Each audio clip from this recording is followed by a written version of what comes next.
Hello friends, पिछले video में हमने ट्रांसलोकेशन के बारे में डिस्कस किया जो कि क्रोमोसोमल एबरेशन का टाइप है। ट्रांसलोकेशन दो तरह का होता है, रेसिप्रोकल ट्रांसलोकेशन और non reciprocal translocation. Robertsonian translocation reciprocal translocation का एक टाइप है। इस वीडियो में हम रॉबर्टसोनियन ट्रांसलोकेशन के बारे में डिटेल में डिस्कस करेंगे। तो सबसे पहले है इसकी डिस्कवरी। इसे डिस्कवर किया था अमेरिकन बायोलॉजिस्ट विलियम रीस रॉबर्टसन ने ग्रास हॉपर में 1916 में, और इनके नाम पे ही इस ट्रांसलोकेशन का नाम रॉबर्टसोनियन ट्रांसलोकेशन रखा गया। यह अकर होता है एक्रोसेंट्रिक क्रोमोसोम में। क्रोमोसोम जिसमें सेंट्रोमियर क्रोमोसोम के एक एंड के नज़दीक होता है, जिसकी वजह से इसमें एक शॉर्ट आर्म होता है और एक लॉन्ग आर्म होता है। ह्यूमंस में क्रोमोसोम नंबर 13, 14, 15, 21 और 22 एक्रोसेंट्रिक क्रोमोसोम होते हैं। एक्रोसेंट्रिक क्रोमोसोम में सेंट्रोमियर इस तरह से सिचुएटेड होता है कि एक क्रोमोसोमल आर्म काफ़ी छोटा होता है और दूसरा आर्म लॉन्गर होता है। रॉबर्टसोनियन ट्रांसलोकेशन एक क्रोमोसोमल एबनॉर्मलिटी है जिसमें दो एक्रोसेंट्रिक क्रोमोसोम ब्रेक करते हैं और उनके लॉन्ग आर्म फ्यूज करके सिंगल क्रोमोसोम बनाते हैं जिसमें सिंगल सेंट्रोमियर होता है। शॉर्ट आर्म भी ज्वाइन करके स्मॉलर रेसिप्रोकल प्रोडक्ट बनाते हैं जो कि यूजुअली कुछ सेल डिविजन्स में लॉस्ट हो जाते हैं या कुछ सेल डिविजन्स के बाद इनका लॉस हो जाता है, बट इनके लॉस से इंडिविजुअल में किसी तरह का इल इफेक्ट नहीं होता है। आइए हम रॉबर्टसोनियन ट्रांसलोकेशन को इस डायग्राम से समझते हैं। तो ये दोनों नॉन होमोलोगस एक्रोसेंट्रिक क्रोमोसोम हैं जिनके बीच रेसिप्रोकल ट्रांसलोकेशन होता है। यह क्रोमोसोम यहाँ ब्रेक करता है और यह क्रोमोसोम यहाँ ब्रेक करता है। इस पार्ट के बदले इस क्रोमोसोम का यह पार्ट ट्रांसफ़र होता है और इसके बदले इस क्रोमोसोम का यह पार्ट यहाँ पे ट्रांसफ़र होता है। तो इस तरह से इनके ब्रेकेज और रीजॉइनिंग होती है जिसके फलस्वरूप एक क्रोमोसोम मिलता है जिसमें कि दो लॉन्ग आर्म्स फ्यूज्ड होते हैं और यह इनका सेंट्रोमियर है, और दूसरे में दोनों शॉर्ट आर्म फ्यूज़ करते हैं, ये इनका सेंट्रोमियर है। इस क्रोमोसोम का ग्रेजुअली कुछ सेल डिविजन्स के बाद लॉस हो जाता है। आइए अब हम रॉबर्टसोनियन ट्रांसलोकेशन के इफेक्ट को देखते हैं। जब रॉबर्टसोनियन ट्रांसलोकेशन में एक क्रोमोसोम का लॉन्ग आर्म दूसरे एक्रोसेंट्रिक क्रोमोसोम के लॉन्ग आर्म से ज्वाइन करता है या फ्यूज़ करता है, तो जो इंडिविजुअल बनता है वह हेट्रोजाइगस कैरियर होता है जो कि फेनोटिपिकली नॉर्मल होता है। लेकिन इस कैरियर के जो प्रोजेनी होते हैं वे अनबैलेंस ट्राइजोमी इनहेरिट कर सकते हैं जो कि सर्टेन सिंड्रोम्स कॉज करते हैं। एग्जाम्पल ट्राइजोमी 21 जो कि डाउन सिंड्रोम के लिए रिस्पॉन्सिबल होता है, ट्राइजोमी 13 जो कि पटाउस सिंड्रोम के लिए रिस्पॉन्सिबल होता है।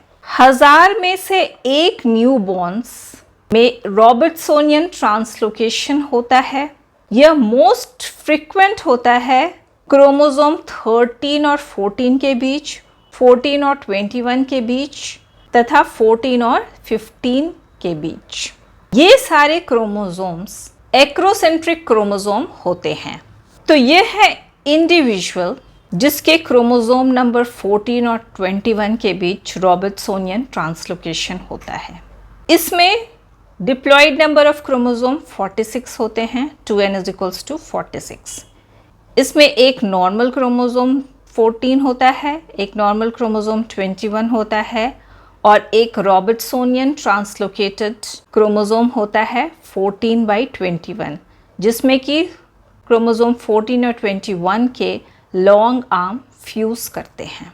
तो इस तरह का इंडिविजुअल फेनोटिपिकली नॉर्मल होता है, लेकिन ये कैरियर होते हैं, अर्थात इनके प्रोजेनी अफेक्टेड हो सकते हैं।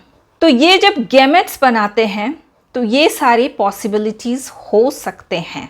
एक गैमेट नॉर्मल हो सकता है जिसमें कि एक क्रोमोसोम 14 होता है, एक क्रोमोसोम 21, और दूसरे गैमेट में रॉबर्ट्सोनियन ट्रांसलोकेटेड क्रोमोसोम हो सकते हैं 14/21, या फिर एक गैमेट में एक नॉर्मल 14 क्रोमोसोम और एक रॉबर्ट्सोनियन ट्रांसलोकेटेड क्रोमोसोम होता है और दूसरे में सिर्फ एक क्रोमोसोम नंबर 21 होता है, या एक गैमेट में सिर्फ एक क्रोमोसोम 14 होता है और दूसरे गैमेट में एक क्रोमोसोम 21 होता है और एक रॉबर्ट्सोनियन ट्रांसलोकेटेड क्रोमोसोम होता है 14/21।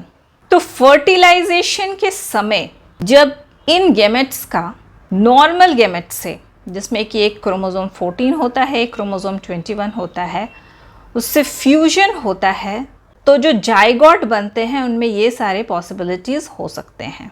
जब नॉर्मल गैमेट का फ्यूजन इस नॉर्मल गैमेट से होता है तो जो जाइगोट बनता है वो नॉर्मल होता है, जिसमें कि 2 क्रोमोसोम नंबर 14 होते हैं और 2 क्रोमोसोम नंबर 21 होते हैं।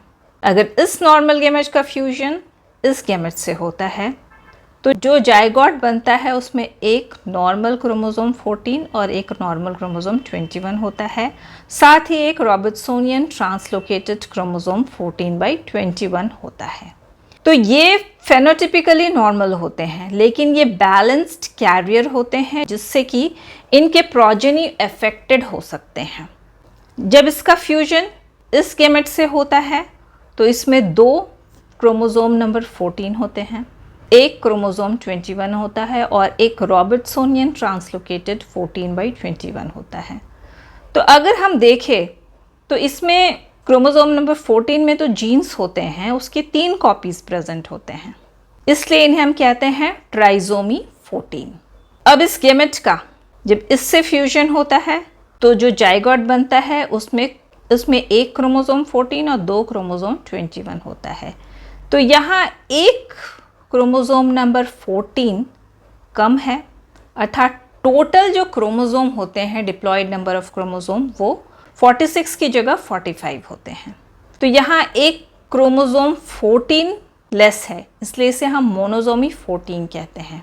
जब इस नॉर्मल गैमेट का इससे फ्यूजन होता है तो जो इंडिविजुअल बनता है उसमें 2 क्रोमोसोम 14 होते हैं और एक क्रोमोसोम 21 होता है।